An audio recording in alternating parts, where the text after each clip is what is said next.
This video is sponsored by Primate Pool Tools. Use promo code POOLPROS2020 to get $15 off. I have $50,000 in my pocket. I want to get in the pool industry, or maybe I am. Do I buy a route, or do I spend that in advertising? Hot subject, right? Yes, sir.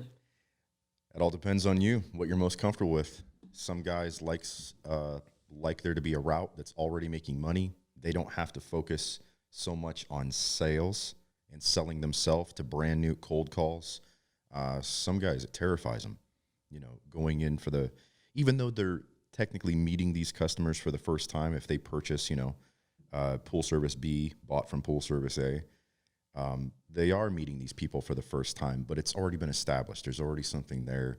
It's already the process and how things are done is already set out versus cold call. This is what it costs. That's the other thing too. Cost will typically translate over. Rates won't get raised. So the sales part of it, I think, makes guys incredibly nervous. Almost like, public speaking is a terrifying thing. I think some guys are just, especially when they're first starting out, just it terrifies them to put like all this money into advertising, sell, go through that process. So buying the route in that situation would be better. Just buying the route for that particular pool tech, man or woman, it's whatever they're most comfortable with.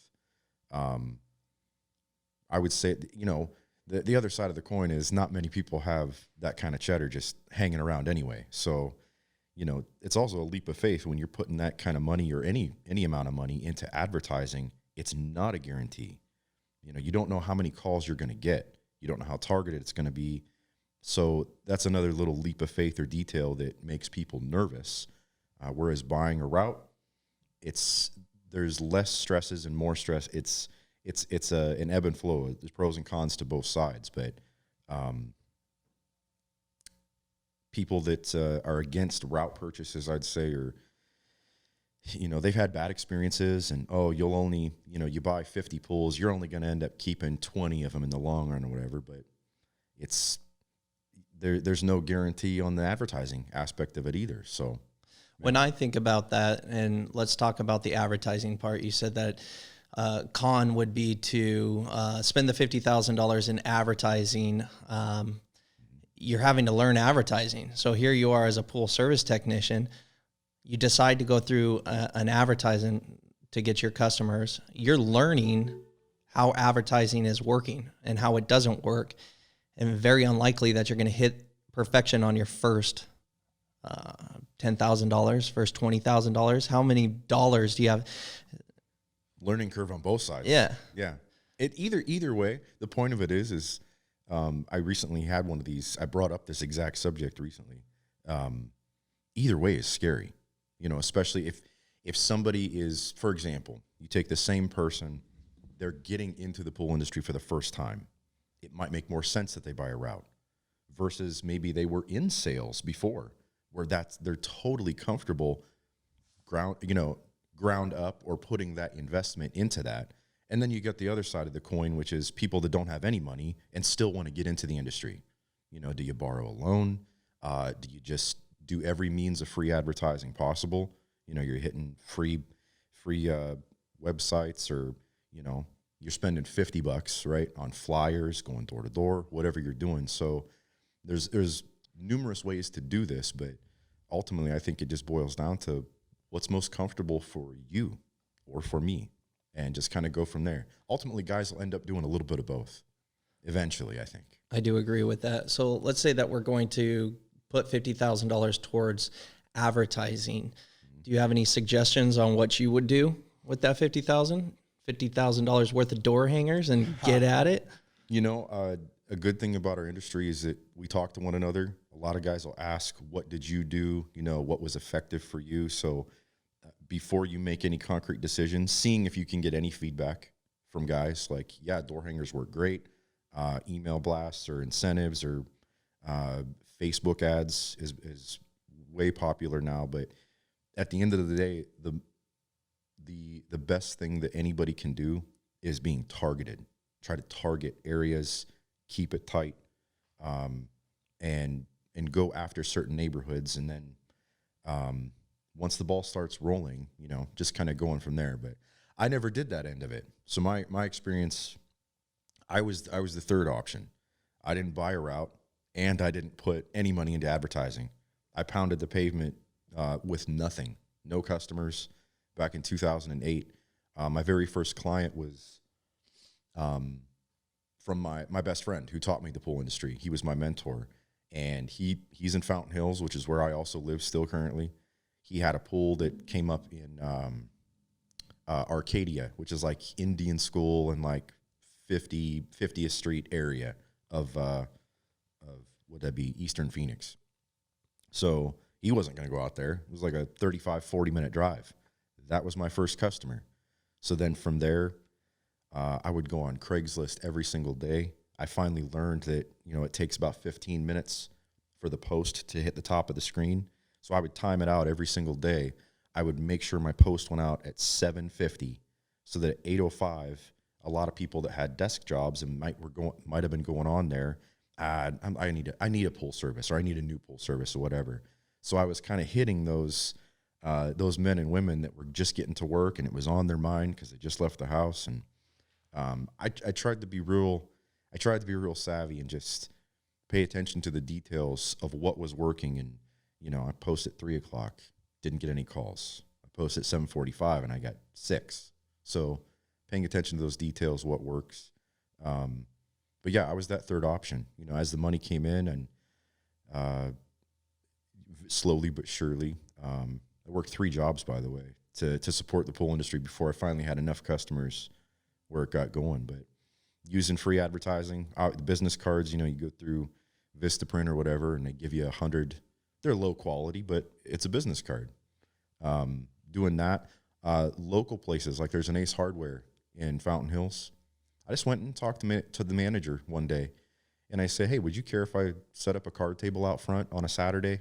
And I won't approach anybody, but if they approach me, like I had a little sign, and my company was H2 Joe Pool Service and Repair, and if people approached me, which they did, then I would see if they were looking for service or whatever, and free estimates. And the manager was real cool about it. It's like, "You're a local guy?" "Yeah, I live right here in town." And so that was another means. I tried to do things that were not out of pocket for me, or very little out of pocket, and just keep building it.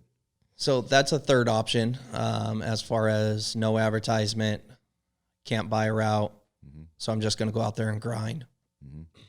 A lot of us are in that third option.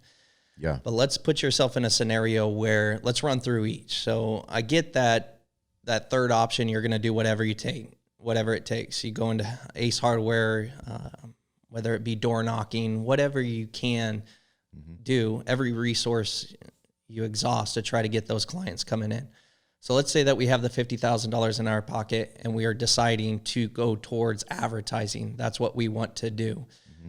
What do you suggest would be a good form of advertising with money in your pocket? Are you building a kick-ass website? Are you buying leads on Google? I mean, what's your suggestion?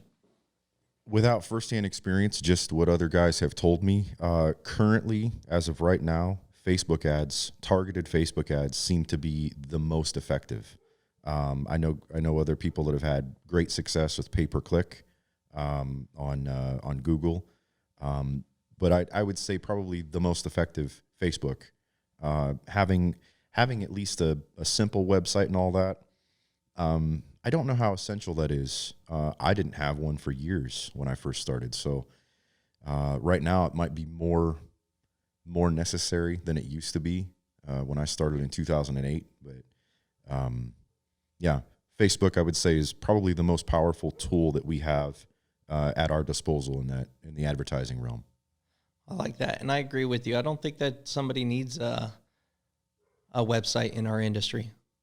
I think that I've met guys who put effort into their Facebook page, and then they'll create a Google My Business account. Yeah. So when locals are in their area Googling, their business account will come up, but when you hit on website, it takes you straight to their Facebook post, and everybody's familiar with Facebook. Yeah. So they know how to communicate with that person on the other end. They know how to message. They know how to scroll down, look at their work, what type of business they're in, what they offer, what their truck looks like. Mm-hmm. So I think that's a great idea, is to not even worry about your website. And if it is a website, just a small little landing page. One page has all your information on. So if they land on it, they can contact you through that. Yeah. But I like the idea of setting up a kick-ass Facebook page and going and kicking that out towards paying for those Facebook ads. It would be crazy to see if you put $50,000 into Facebook ads, how big you'd start blowing up. That would be an interesting little project to see the results of. I've done a little bit of research on it. I do think, though, there would be a learning curve, because some of us on social are just putting before and after pictures of their filter clean. And if you boost an ad like that, Yep. I don't know that somebody's really going to grab on that and say, yeah, that's the pool guy that I want because he showed me before and after. So you definitely have to get real creative with the type of ad that you post to gain that attention. Are you on Facebook? I am. What kind of ads are you looking at? I've created what am I looking at? I'm not an ad guy. I am not an easy sell. I typically blow by everything, but because you can see the sponsored oh yeah, at the top. Yeah. Do you ever find yourself looking like, is this a sponsored ad? It almost got my attention. yeah. I would definitely say something that's video, something that's going to capture the first 2 seconds of what's kind of going on here. Typically, like most people, if it's a video, it'll capture my attention a little bit more versus a still picture. If it's a still picture, it has to be very unique, and there's got to be something about it that really grabs my attention versus just a picture that looks like 1,000 other things. So videos would grab my attention more than most. But yeah, you're absolutely right. The one thing that I've learned, it was suggested to me, I haven't done it yet, but to actually have somebody that's very well versed on Facebook, to help create a lookalike audience.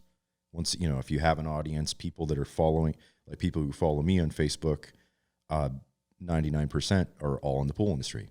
So creating a lookalike audience, and Facebook looks at all their details and, what they're clicking on, all of those details, all of those things that are happening on their pages. And it has those algorithms that links it all together. So, but it's an art, like anything is. I've tried to create my own lookalike audience and put in keywords, things like that. I've not been wildly successful with like the numbers that you see at the end. This ad was shown to 4,000 people, and I got 150 clicks. And I spent X amount. And it's like, what could I have done better to really dial this in? So that's actually my next thing on my list, is to find somebody that can show me how to do it or do it for me to really dial it in and make it the most effective. Awesome. So let's go to the second option, because in the first option, you're also learning how to juggle the life of servicing pools while you're learning how to do the Facebook. Steve Ward referenced the second shift. So you have a first and a second shift. Your first shift is you're out there servicing your customers' pools and learning how to take care of their water better and install that panel on the wall. And then your second shift's, okay, I need the phone to ring more. This ad didn't work, so let me adjust here. I got this picture. I was thinking about it at work today, so I did a small video. So you're essentially working two jobs. And when you own your own business, we have to get used to that. Sure. We're not all fortunate enough just to hire somebody to handle that part of the business. Mm-hmm. So on the second side, purchasing. Yep. I'm going to purchase the route. I've never purchased a route, but I assume it's pretty straightforward. You meet somebody that's selling the pools. You go through the pools. Mm-hmm. Is there paperwork involved? Are you seeing people write contracts? Are you agreements, non-competes? I mean, how difficult is it to take my $50,000 and say, hey, I want to buy pools?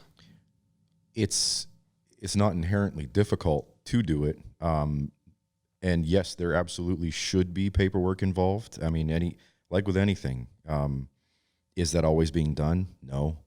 I would say much more often than not on a large purchase, if we're using that number, for example, 50,000, I mean, 99 times out of 100, there better be paperwork, because you do need those. Oftentimes in something that big, there's going to be money held in escrow. There's going to be terms, there's going to be all those things. But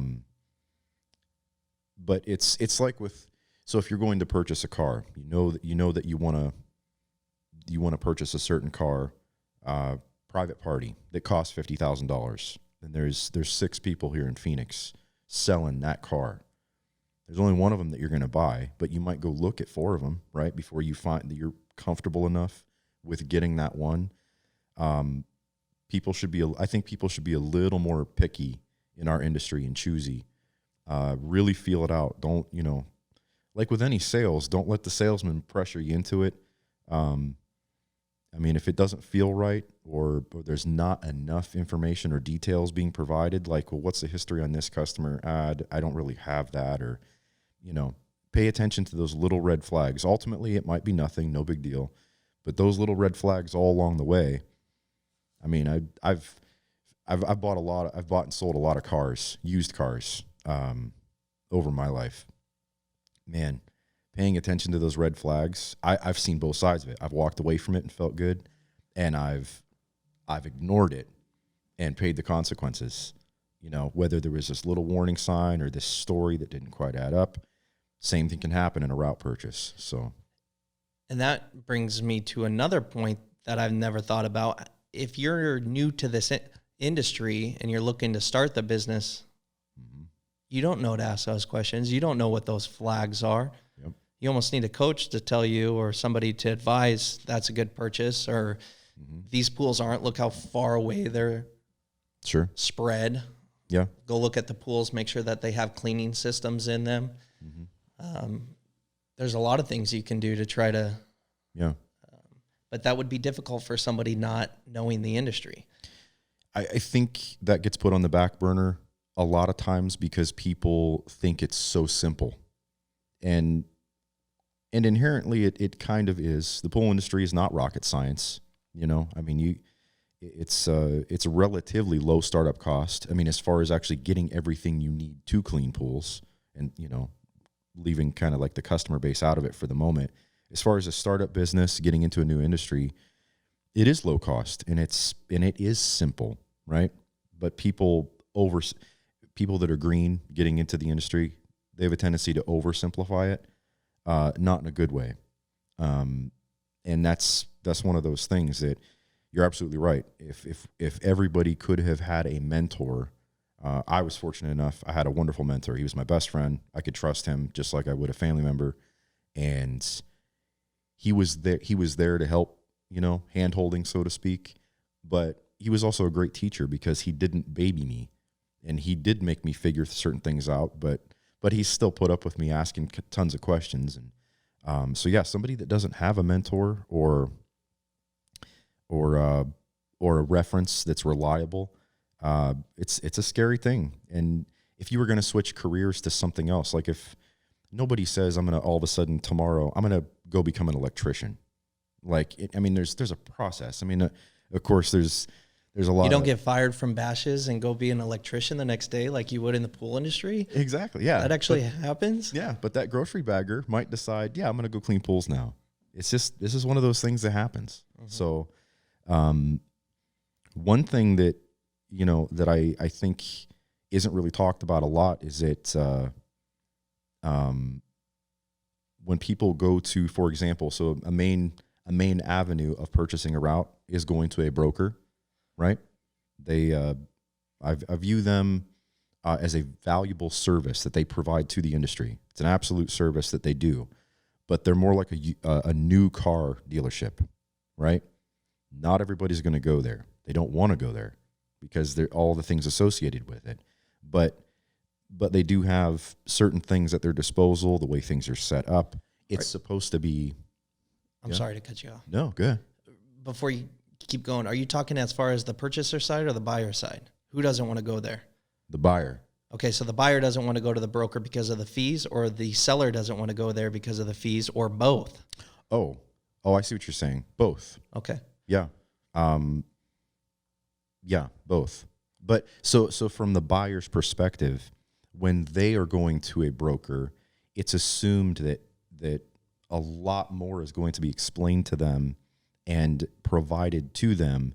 And feedback I've gotten from a lot of guys, that were getting into the industry from the very beginning, and maybe the person selling that agreed to take them with them for several weeks or even a couple months or whatever. The handoff wasn't exactly like the buyer thought it was going to be. And they thought there was going to be a lot more training than was really involved. So that's kind of an aspect of the broker side that maybe is a little oversold. Like, what are you exactly getting? It's presented as plug and play, and this is going to be an easy transition. And sometimes it is. Probably a lot of the times it is.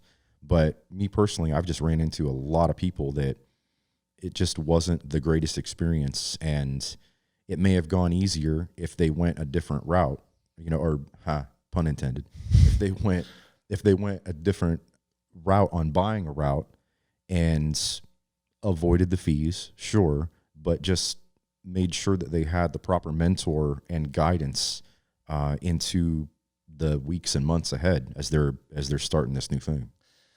So when I'm going and purchasing a route, what is good about going towards a broker? What am I good? What am I benefiting from having a broker or purchasing a route through a broker, knowing that the money's safe, that my money's safe? That's one aspect. Yeah, Okay. They do have.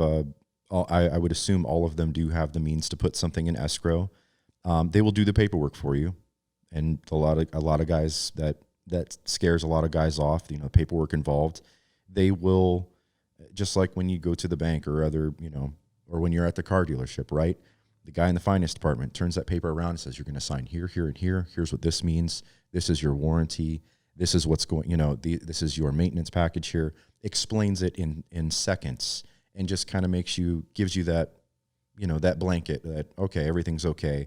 I know exactly where to sign and things like that. So they provide that service. They do the paperwork. They hold the money. They have the inventory.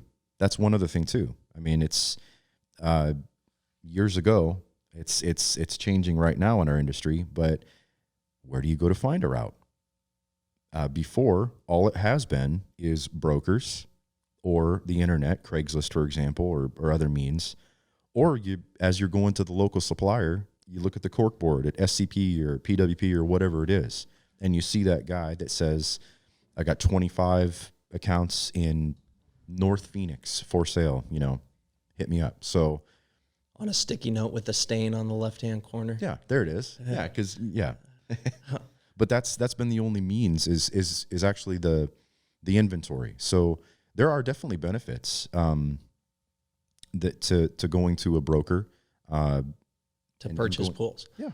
So now I want to sell pools. I got my route. I want to sell pools. Is there any limitations to how big of a route? What if I want to sell all 400 of my pools? Can I do that? Through a broker, you mean? Yeah. Oh, absolutely. Are they trying to tell me they would jump on it? Oh, Are they trying to break it up? Are they trying to sell it as a full? it depends. They will advise you in the same sense as a realtor might advise you. They will give you guidance on how it should be presented. And maybe it makes more sense to break it up, into for example, 400 pools. It might make a lot more sense, if we you might sell it faster if we did 4 packages of 100, versus because the more you break it up, the smaller you make these route purchases, all the way down to one pool in an area, the more customers you're bringing into the conversation.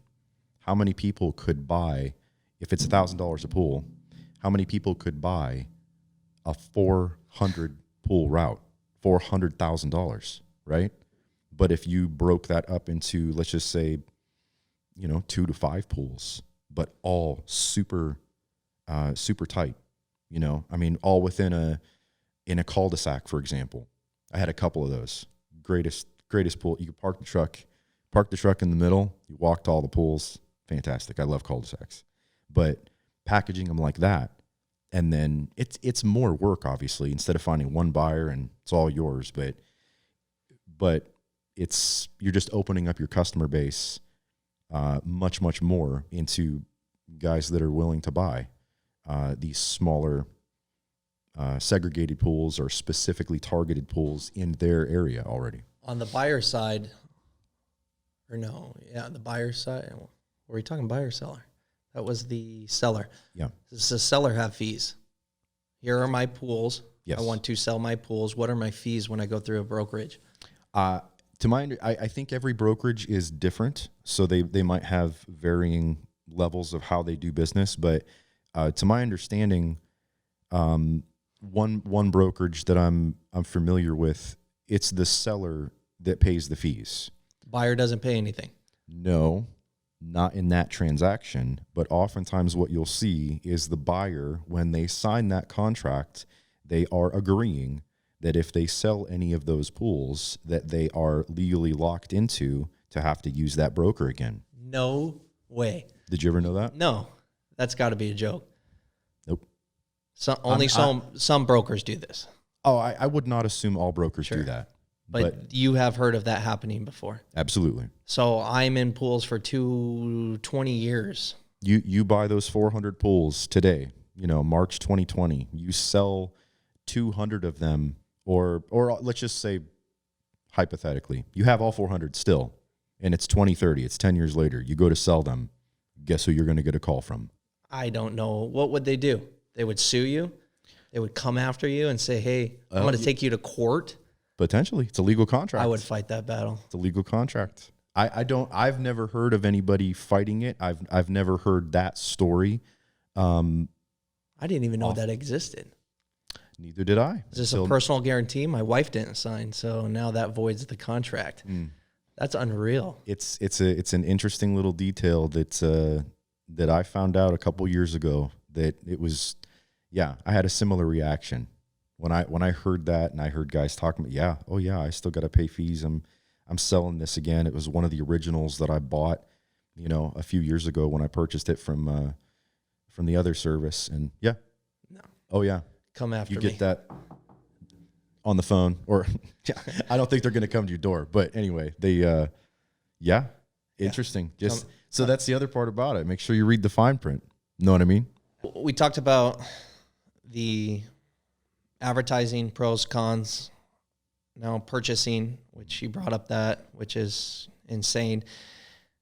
Tell me a little bit about what you've got going on. You've got this app called Pool Trader. I'm new to the industry. I don't know anything about you or your development or what you have. What do you tell people? This is an idea that I had about 10 years ago.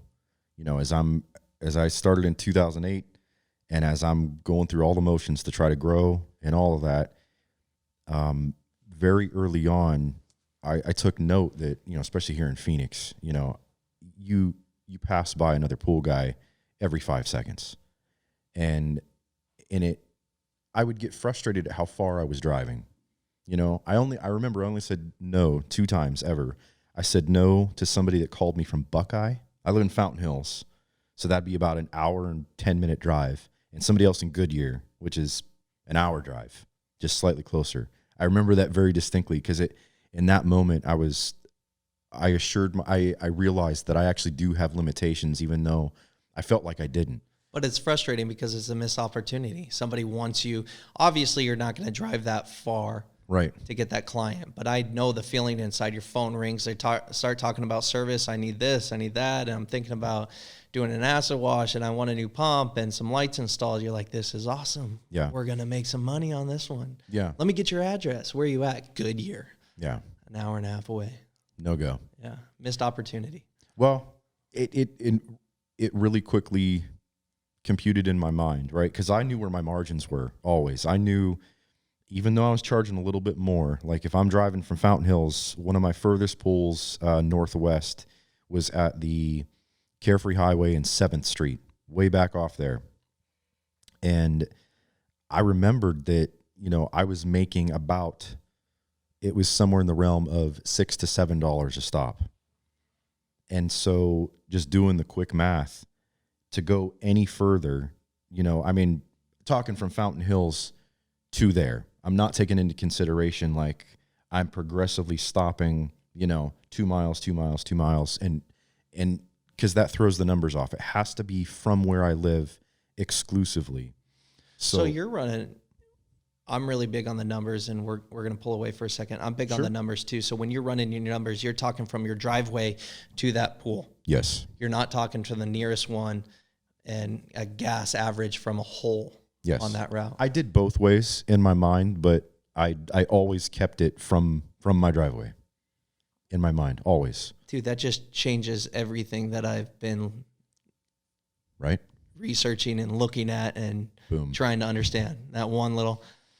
Now you know why I stay up at night. Yeah, that's crazy. Or why I used to. So, I think your numbers are on point, though, when you're talking about profit per stop. Yeah. So in thinking on a service aspect of it, not taking repairs into consideration, I would drive, back then I would drive to go do a pump install or, sometimes even the rare filter cleaning. Because it's like, yeah, I'm going to drive an hour and I might be there for 30 minutes to an hour, but I'm going to clear $75 after my gas, at least $55 to $75. So, but thinking about it from a service standpoint, those two calls, Goodyear and Buckeye. So remember my other pool in North Phoenix, it was about $6-7. Instantly in my head, it went to $3 or $4. And it's like, no. If that. Can't do it. Then taking into consideration traffic, driving on the 10, thinking about all those other things. So this is what started the seed of motivation of I gotta get a tighter route. I know other guys that do have it, but how did they do it? And I started really noticing the other guys that I'm passing by. You're parking on a street, a guy's right across the street or catty corner from you, and I would think in my head. Sometimes I wouldn't always get to talk to these guys. I tried to.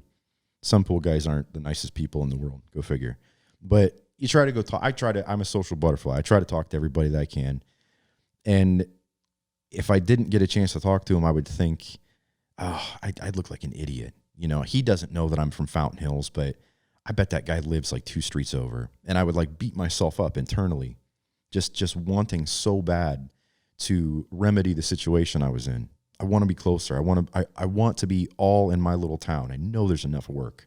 There's way more than enough work to support tons of guys. So that's where the idea came from.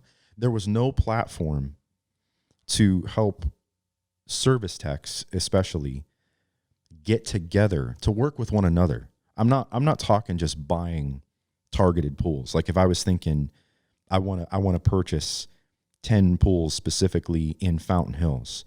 My thought was, because money was tight, especially in those first, few years, thinking, man, even if I could trade up just to get a little closer, right?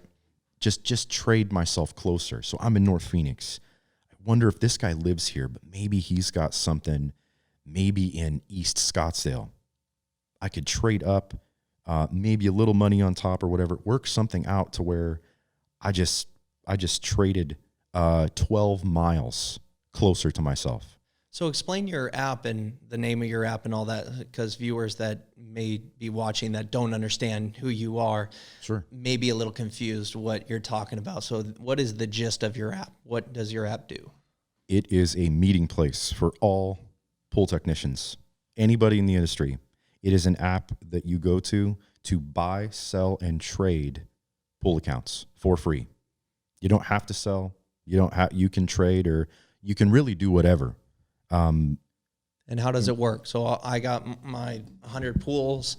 I'm not specifically wanting to sell my pools, but possible trade. Sure. I could just throw my pools up there and see what happens. Yeah, absolutely. And think very similarly to Craigslist. Anybody can download the app, Pool Trader, in the app stores. Or go to my website, pooltrader.net, and the links are there for the Apple and Google Play Store.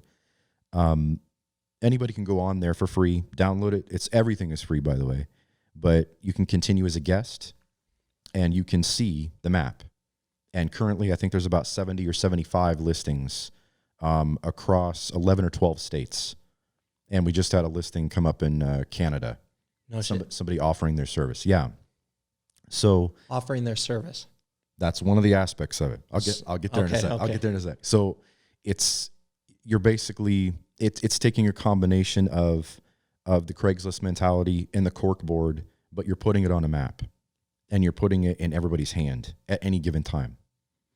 And it with it all being free, there's no fees associated or anything like that. So my goal is I'm trying to get pool technicians to work with each other, because some people are even hesitant to buy and sell or whatever.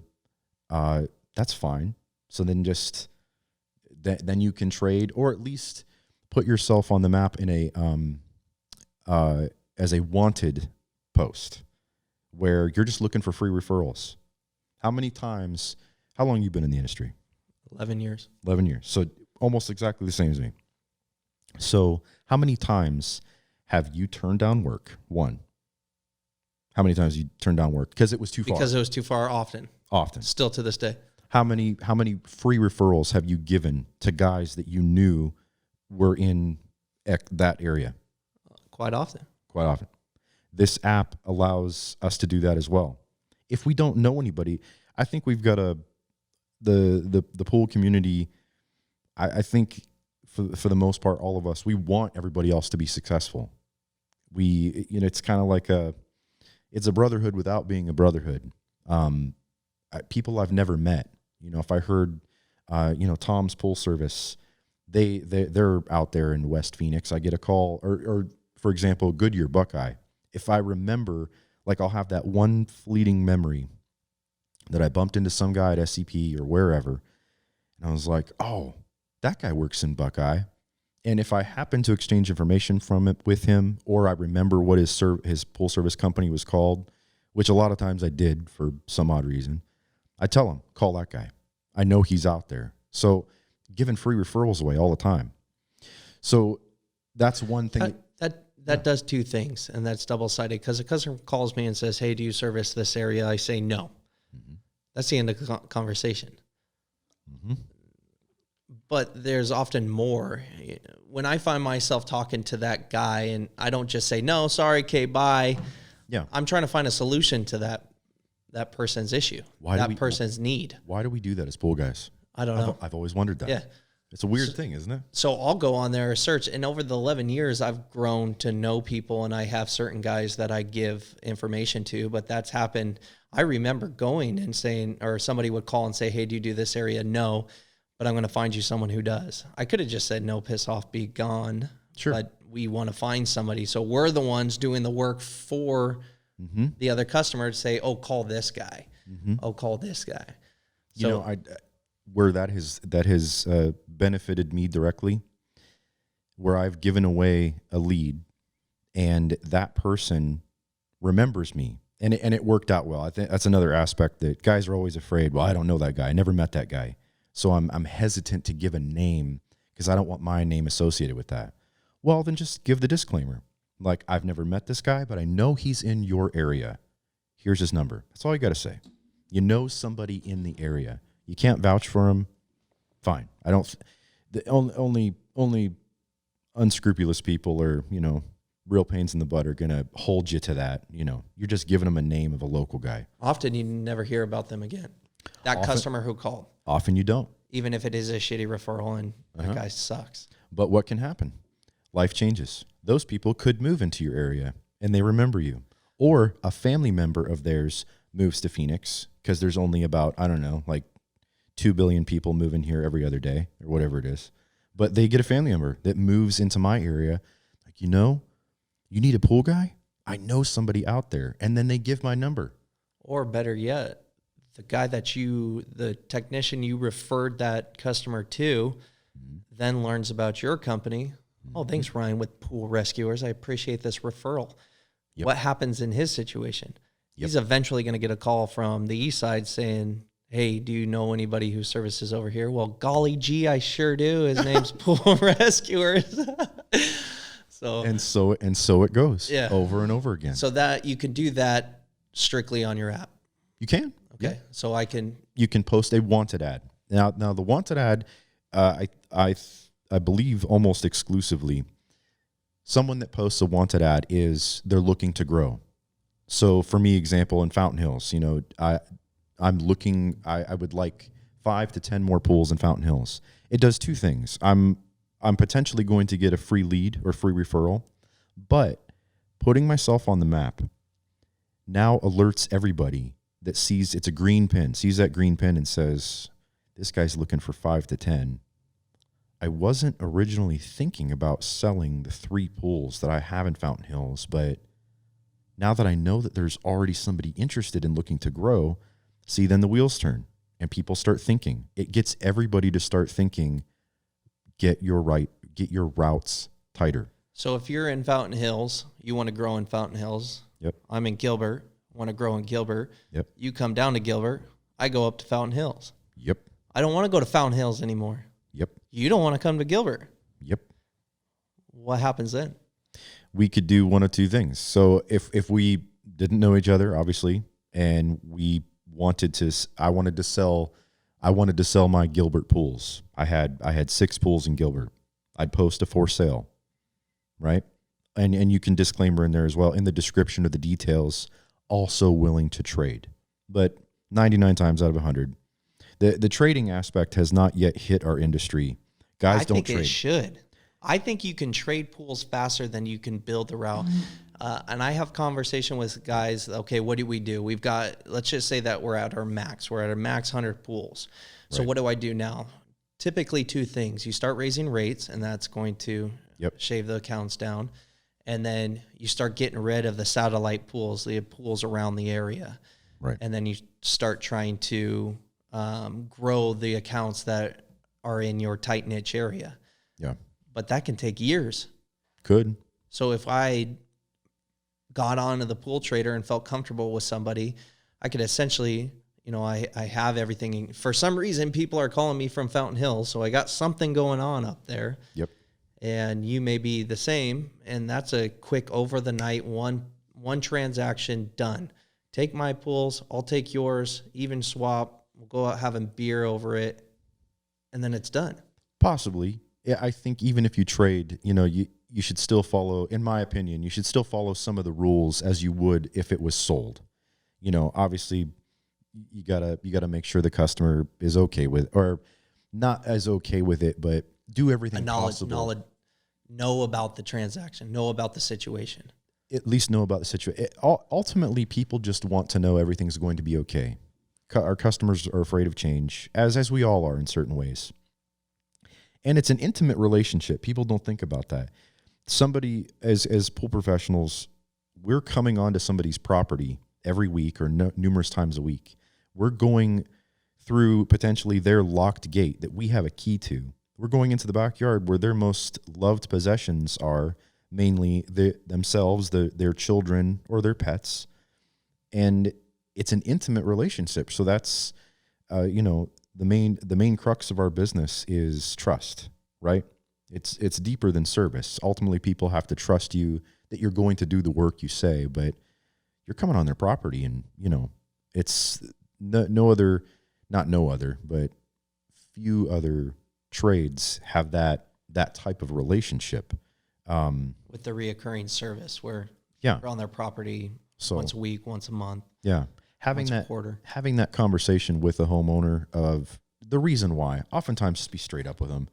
A lot of guys panic that, they're never going to be okay with this, or on the trading or the buying, because that's one big thing that I've been concerned about is if I sell these accounts, I'm profiting off the customer's account and I'm giving them somebody else. Correct. I would think that trading can be explained easier, and it might be a softer blow because now you've presented a story.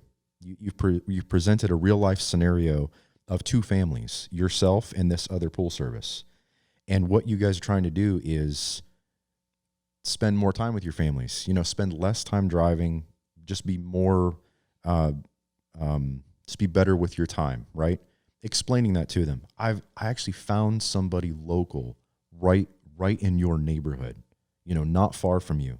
So now when the customer calls and I can't get there for 3 days, Yeah. this guy in your neighborhood could get there within 3 hours. Potentially. You don't want to oversell them, right? Sure. I mean, but I mean, just The idea is still there. the thought of it is there, and it's like, bringing your excitement to it and just the practicality of the whole thing. More often than not, the customer's going to understand. They're like, yeah, I get it. I get it. You live, 30 minutes away and this arrangement, but having that personal introduction, even both of you being there at the same time and the handoff, so to speak, that's never a bad idea. So I love the trading aspect of it. I think if there's guys out there listening, or gals too out there listening, and want to do something about their route immediately, this would be an excellent avenue for them to go to, because they want, they don't want to let go of that account that's out of their way, because they worked hard for that account, and that account is bringing in money. Hopefully they know that it is bringing in money. So that puts them in a real difficult situation. I don't want to let go of that account. I don't want to fire that customer. I don't want to explain to this customer, hey, no, I'm no longer servicing your pool. So the trading aspect brings a solution to so many different problems. Yes. Let's go over to buying. Yeah. I want to buy pools off of your website. Mm-hmm. So what do I do as the buyer? Your app. Yes. You look for the red pin for sale, and they're scattered all throughout. And you simply just click on the pin, which that particular pool service has listed what it is. So a single pin, it can only be one pool, or it can represent the generalized area of, for example, 37 pools. So you click on it to get the details, and it'll have people's contact information.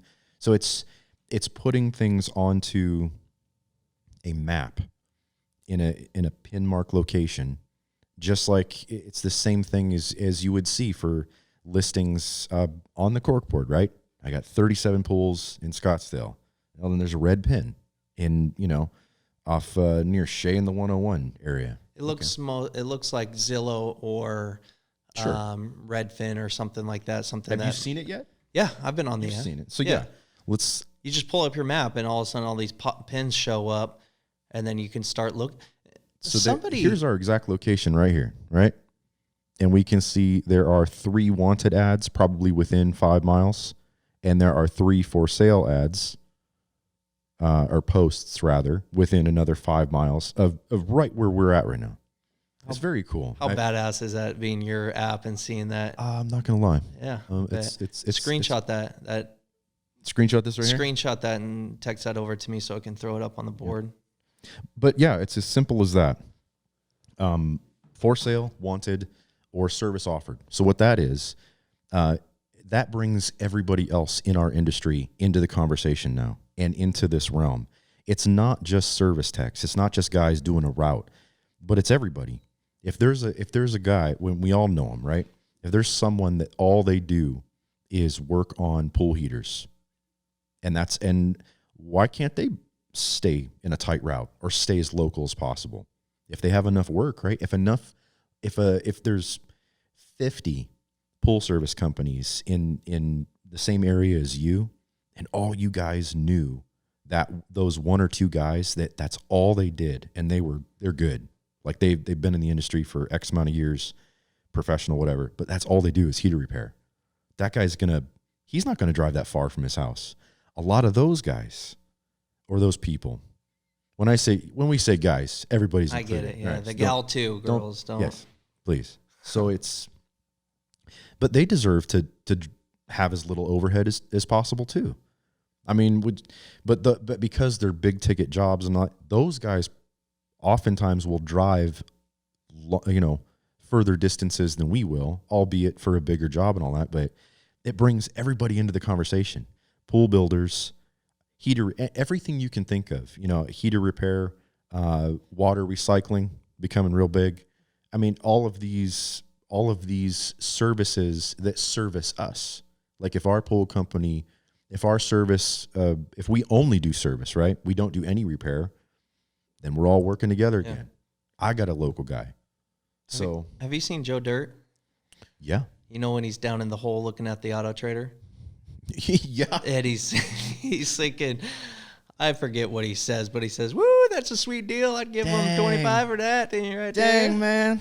That's a sweet deal. Yeah. When I saw that picture, that idea kind of popped into my head is if I just spent not even 6 months, if I spent a month on that, looking at your app and just researching what people are doing out there as far as purchasing or selling, Yep. you could diverse yourself in, or you could educate yourself on just that aspect. Sure. And no, you can't sell that pool for that much over here. You just like what real estate agents do. The comps. Yeah, you could have comps Yep. because there's no standard. There's no Kelly Blue Book that says how much is this route worth or how much is this pool. Sure. You might have some situations where guys are in a dire need to get out of the area. Now I'm just trying to, secure some kind of financial gain from just fire selling these accounts. Right. You could have the bigger companies who, or the routes that do deserve that high level of purchase price. Sure. Look, I'm selling these pools at a premium because this is what they are, and I spent my career building this. So, and now I have options. Do I want to go try to get that fire sale that I may have to work with a little bit, or you may get lucky and those are the best customers you've ever had? Yeah. There's a lot of information that you can get just by doing that. I find myself getting on Craigslist. I haven't been on there in a while, but I will get on your app now just for that reason. I want to know what these guys are selling them for. Does it have post dates on there? Like when I post a route for sale, does it say when the route's been posted? That's actually a good question. Because I would like to know, damn, this guy's got, 100 pools. He's selling each of these pools for an average of $1,000, and it's been on the route for 6 months. It does not. It does not have the date that it was posted on there. But the app is literally about to be just 1 year old. So little details like that. Sure, I get that evolution and yeah. There could be certain things that we implement. Because then I can just start flipping routes. Yeah. Go buy your boys pools, service them for a month or two, put them back up on Pool Trader. Well, that's not the purpose of the app, but I guess you could do that. Yeah. But yeah, I mean, it's, it also protects the seller a little bit too, not seeing a post date or whatever under a fresh set of eyes that maybe they don't know it's been up for. Sure, it's just going through my head. What am I looking for? Because I've purchased stuff like you mentioned, cars. I've flipped UTVs and bought and sold, and that's some of the stuff that I look for when I'm purchasing. So, I mean, it doesn't have to be on there. I was just curious. I've never thought about that aspect. So that's flipping pools. Of flipping pools. Have you ever thought about that? I have thought about that. I meant in terms of on the app and actually having like an upload date. Yeah, I guess that doesn't really matter. Yeah, because some people would actually think of that as a bad thing. Well, why is this on the? Why has this been on here for 6 months? This guy must be an asshole, or his pools must be shitty. So that probably wouldn't be a good thing to put the post date. I wouldn't do that as a flipping pools. It's crossed my mind, but I'll tell you when it's only crossed my mind is when I do come across that fire sale, and you got, I've come across it a few times now where it just out of desperation or whatever, or just trying to sell something very quick. Myself included, I've done that where I had maybe three or 4 or 5 pools here or there around the valley. And it was, here's the other part of it where you mentioned this earlier, where you talked about just letting something go. Right. And when we talked about, well, if I know somebody that could take these over, that's at least better than just saying, I'm not coming back next week, or, give me $100 for this referral. It could be that. Why not? Yeah, it should be. I mean, it's way below market price, but is it now we have this means you don't have to post on Craigslist or something. You don't have to go through a broker. Who wants to pay fees on not that they would even take that. I don't even know if they have limitations on what they would take on their books to list, but nobody even wants to think about the fact of paying fees on something that's already a fire sale, right? And how long would it take before somebody sees that sticky note on a corkboard? So this here is you can literally post something within minutes, just a couple of minutes. You create an account, and you put your information in, and it's done. You post and you list it. Now, the other cool part about this is that you can have notifications. And I just made a post on this on Instagram, actually. You can set notifications up to 100 miles, which is Of somebody posting. correct. I love that. So I've got mine set to the max. So you're seeing all this stuff coming up. When Yeah. it hits the post, you got that information. Anybody that's GPS within 100 miles, that comes a new pool found in your area. If somebody's not flipping pools, they need to download your app and start flipping pools. Someone's going to do it. It's possible. You and a buddy are good at cleaning pools. Yep. Me and you. Me and you. We'll do me and you. Even though you're the app developer and you may not. Let me say me and my buddy. Okay, so me and my buddy are out there. We're cleaning pools. We're in this business. We could use that app to make a business that may not even exist right now by flipping the pools. Sure. Go find some pools, 30, 50, 60, get a great price point for them. I know that you posted for, it was a tragic situation, but the guy's fire selling his pools right now. Yes. Older gentleman. It's not quite a fire sale, but it's due to health concerns. Yeah. Okay. Is he bringing in a premium or is it at a discounted rate? No, it's interesting. I feel so bad for the guy. I actually just talked to him this morning.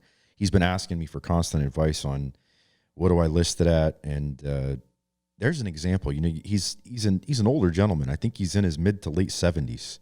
Been in the industry for a long time, and he's been blowing me up, asking me what should I sell it for, and I think to myself, how doesn't he know this? But anyway, I've been helping him out and trying to talk about what the current market's at. Average is about 8 times right now, 8 to 10 times the monthly rate. Where are we pulling this from? Who was the person that said, or is that just standard in the reoccurring service industry that's what you sell it for? It's based on the fact I've been watching the market, so to speak. It's just what it's been going at. So on your kind of going back, I think flipping pools would be cool, especially if you gained knowledge in the industry of who's providing good pool service. Sure. Because you could acquire pools at a discounted rate, take care of them, maybe get some repairs out of it, and then turn around and sell it to somebody that wants to grow their service route or get into the industry, or even if you're training them, you can, there's so many things you can do with that. Yeah. Benefit. Now, everybody in the transaction has to win, all the way from the person purchasing the pools at the end, the person who's selling the pools at the beginning, you as the broker of the flipping the pools, as well as the customer. That's a lot of people that have to win. Sure. If none of those people, or if somebody out of those people don't win, then I wouldn't advise it. It would be just like a scam, and it would start providing bad traction. But still, I think it can be done. Flipping pools, I've never done it myself. I've thought about it, especially when a really good deal, right? Like I've bought cars that I had no intentions, like I'm not a buyer or whatever, but I'll never forget back where I grew up in Ohio. When I was 17 years old, I saw a Canary Bird 1978 Z28 Camaro. It was Bumblebee, literally. It was parked in front of Kmart, and the guy was selling it for like $1,800, which I don't know, what would that be now? Maybe like $3,000 or something. I don't know, and I worked them all the way down to $800. I was not in any way, shape, or form looking for something, but it caught my eye, and it was a killer price. How long did you keep it? 3 or 4 years. Oh, I had so much fun. Did however many burnouts I did and whatever. Had fun in it. Did you make money on selling it? Yeah, sold it for $3,000. Yeah, like 4 years later. Yeah, that's awesome. So, I've never thought about doing that in the pool industry, but have you done that? No, Yeah. I haven't. But I do tell guys in this industry that it's a niche market. You need to find a niche inside this niche. Gotcha. And stick with that. So my mistake coming into the pool service industry is I wanted to be all things. I wanted to be the biggest service route. I wanted to be a warranty representative. I wanted to do home warranty. I wanted to do tile cleaning. I wanted anything. I wanted to do it.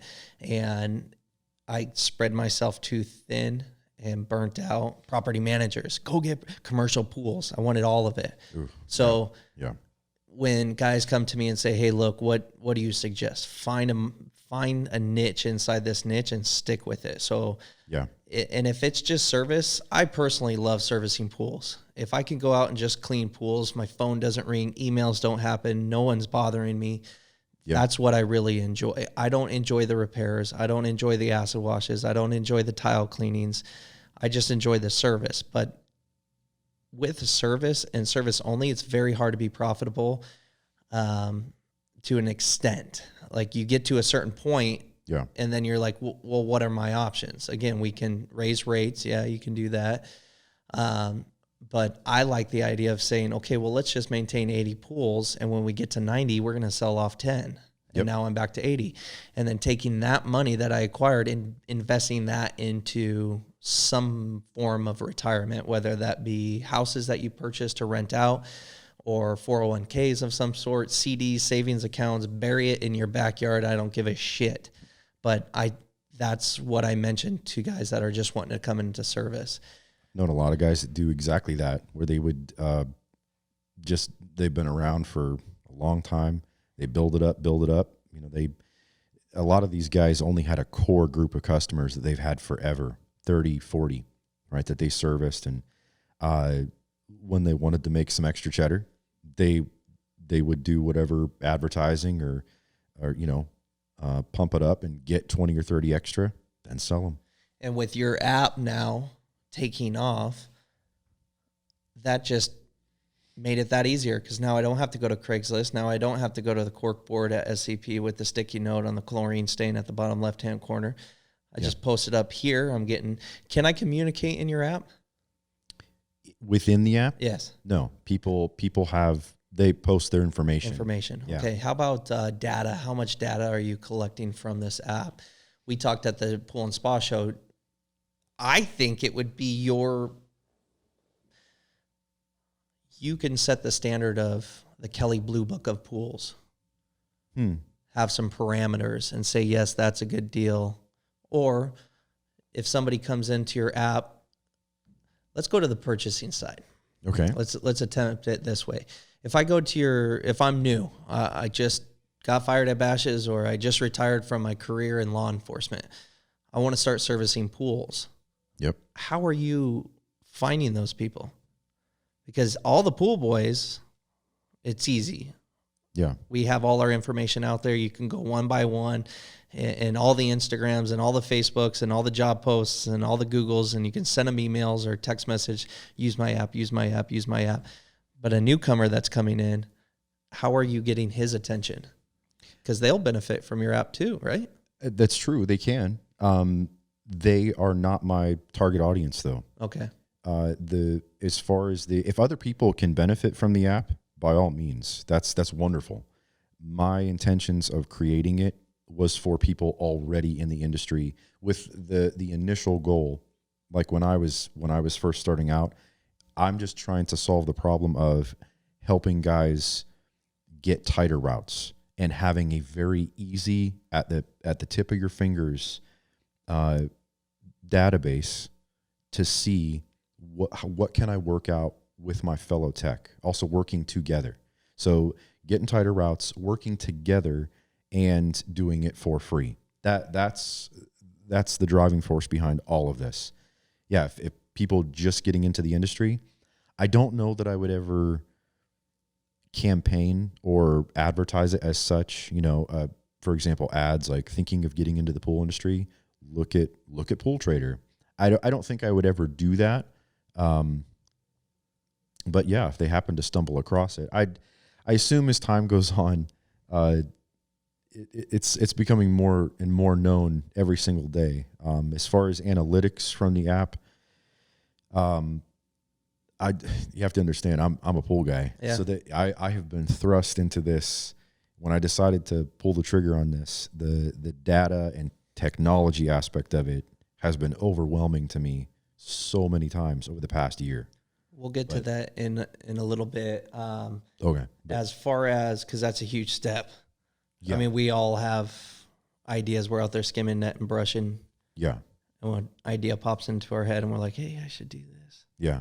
And then, But as far as the like the data that I see, obviously I know how many people are using it. well, let's, Or do you want to, yeah.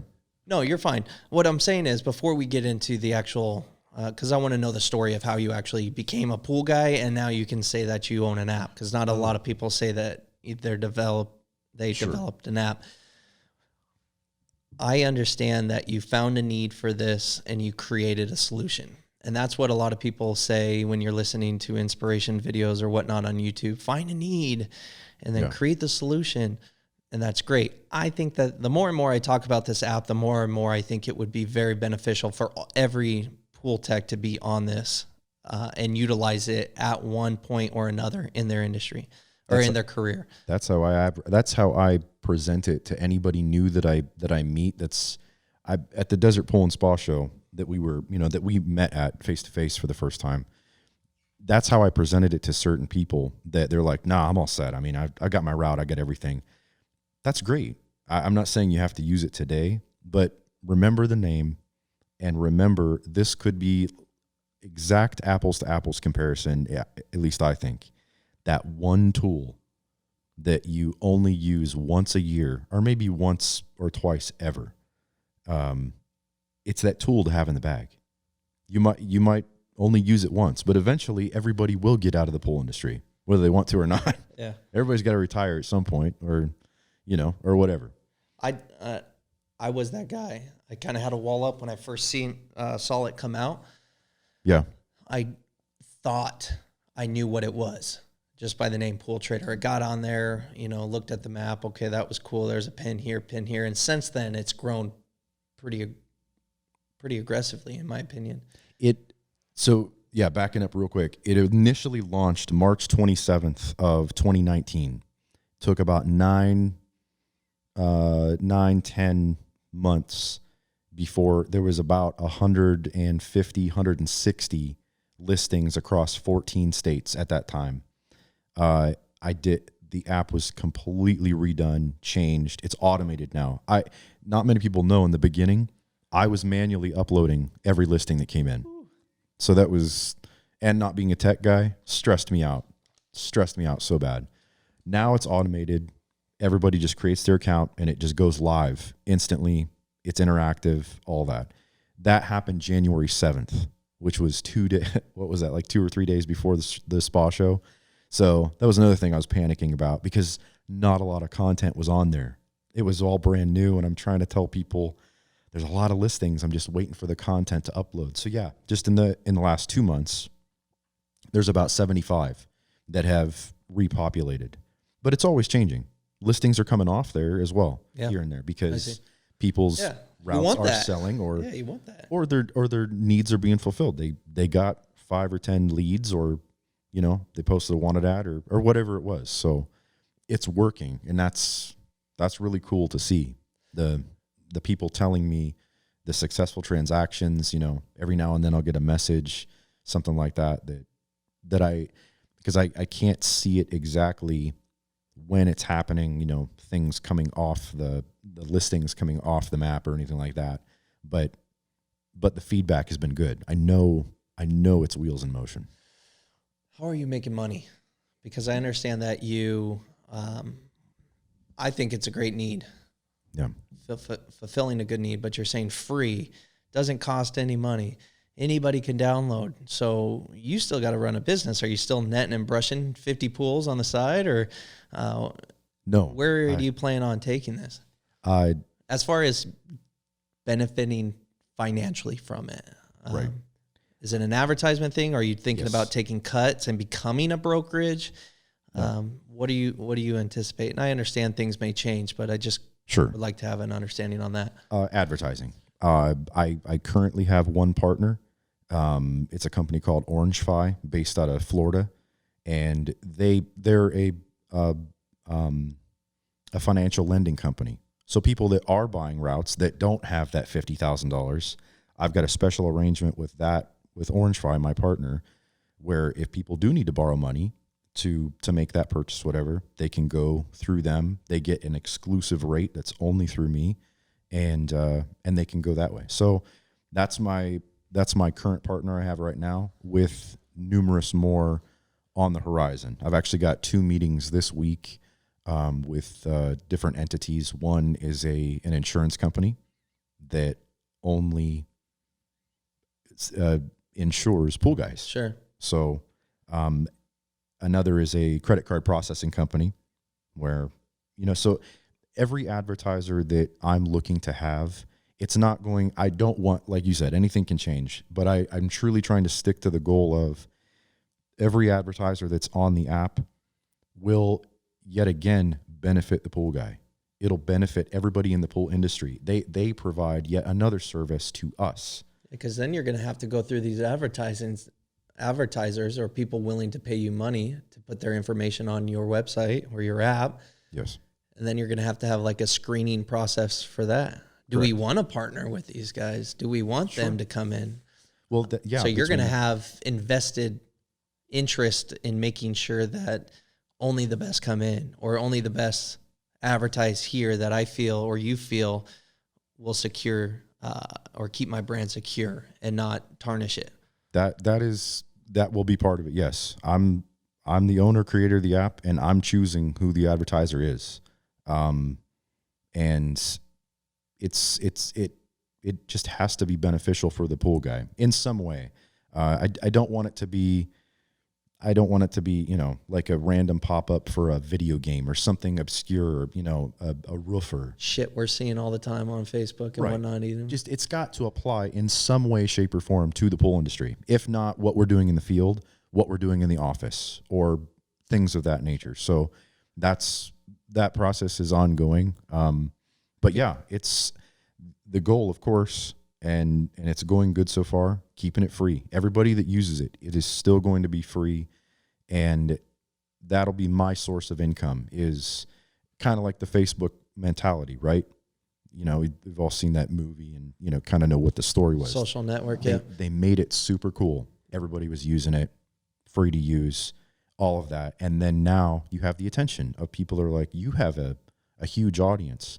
The difference with my app, it's a similar platform, but my audience is incredibly niche, right? It's only pool guys. Yeah. So these companies that are in the pool industry, as I'm reading the analytics and as I'm looking at the numbers and I know what I'm getting in talking with them, and, these conversations of, well, what is your audience and what kind of influence do you have? And then actually being able to say, I have a percentage of the entire pool industry using the app. And then that inherently will be valuable, of course, but you could take this as, I like keeping it free for the users. Yes. When we met for the first time, I think that's one of the first questions I wanted to ask you. Yes. When are you taking my money? Where are you? I didn't want you to be another broker, and that's why I felt like I just kind of brushed it off at first, is because, okay, he wants me using his app. He wants me to sell my pools. He wants to take a cut. He wants to sell it for 12 months, take 2 months, and give me the rest, and I pay all the fees. Right. And it was pretty surprising when you said that you didn't want any of that. You wanted a tool for all of us pool guys to use, and then I'm going to make it be financially backed by my sponsorships.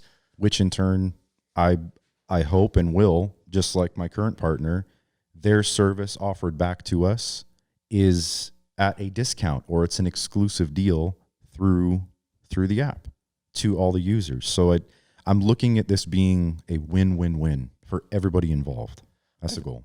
I have so many questions and information I want to know, and you keeping this going, you could provide a lot of that value to me. How big's the pool industry? How many pool techs are out there? Estimate? Yeah. Based on my estimate, because it is an estimate. Yeah. Because as you know, you can't count. I'm talking nationwide. I'm talking to the guy skimming a pool in California right now, all the way to the guy walking into one of those screen rooms in Florida where I don't even get that stuff. Based on all the data I've really tried to look through and talking with numerous people, different companies and all that, the number I've kind of come up with is about 50,000. So 50,000 pool guys. That's great information to know right there. And again, that's not I understand, but yeah. that's something that your app can in the future give hard evidence. It's no longer an estimate. I have this information. I know this information. Yeah, if everybody Not signs if up, everybody, but you could, even if a lot of people. I mean, Absolutely. I don't even know if people realize how big our industry is, how big their techs are, it's hard to put a number on it because you're able to operate and perform out of your garage, so to speak. Yeah. Not everybody has to. I mean, in order to do certain legitimate things, right? Yeah. Not, Sole proprietor out there just doing it on Saturday because it's not like other trade services that require you to have a license to be registered. It's one of those things that there's no real way to track everybody. But it can provide a lot of information and bring attention to our industry. I think that it's my personal opinion that people overlook the pool industry and it's like, I don't want to be a pool guy, or it's just a pool guy. I am just a pool guy and I'm benefiting from it greatly. I mean, it's a huge market. You can make, we've talked about it on the show, 6 figures as a single pole pusher or having a small crew is not out of the question. Nope. Yeah, how fast are you going to be able to do that going and getting licensed by an air conditioning company or refrigerant school or... Yeah. It's funny. People, it's something that's overlooked for sure. You know, I mean, I was in the trades as well. I was an electrician for almost 20 years. I made very good money. You know, I working for someone or having your own company? Both. Okay. I grew up, my father had his own company back in Ohio, which I grew up working for my father's company.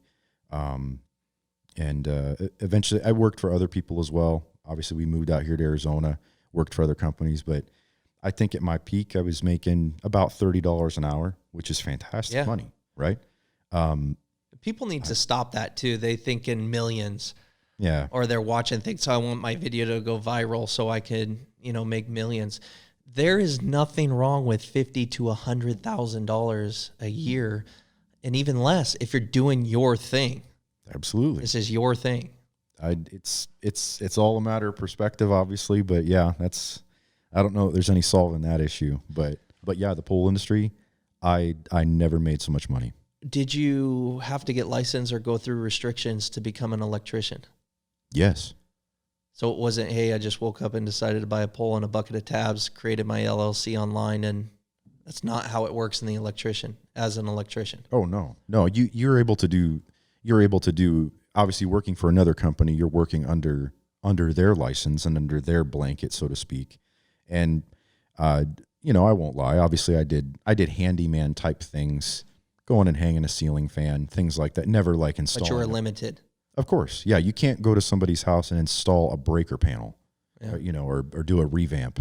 Because I can go and replace, or anybody can go and replace a pool pump or hang automation or service the pool. Now, I understand the handyman law, but yeah, not many pool guys, I don't see homeowners saying, no, you're not licensed to hang that pool pump or put in that pool pump.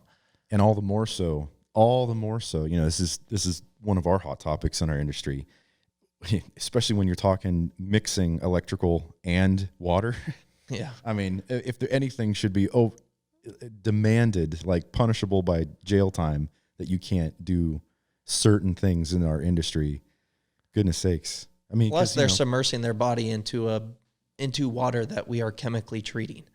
You have that as well. Then you got the chemistry aspect of it. Yeah. Do you think that our pool industry would benefit from having regulations? Oh yeah, certainly. Any time you start talking about something that could, that can and absolutely would save people's lives, how many pool lights have you seen installed without a GFI on it? How many times have how many times have you accidentally in the very beginning? I know I did this.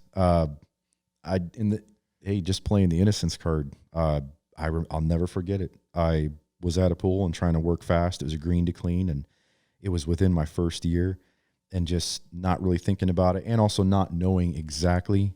That's a big thing. Pouring chlorine and acid at the same time in the same spot. All of a sudden, this yellow type mist starts coming up, and it's mustard gas.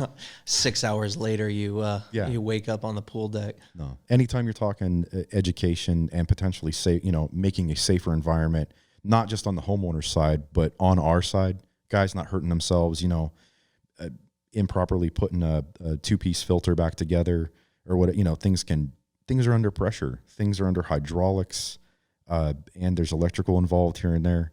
I think certification absolutely would make things better all over.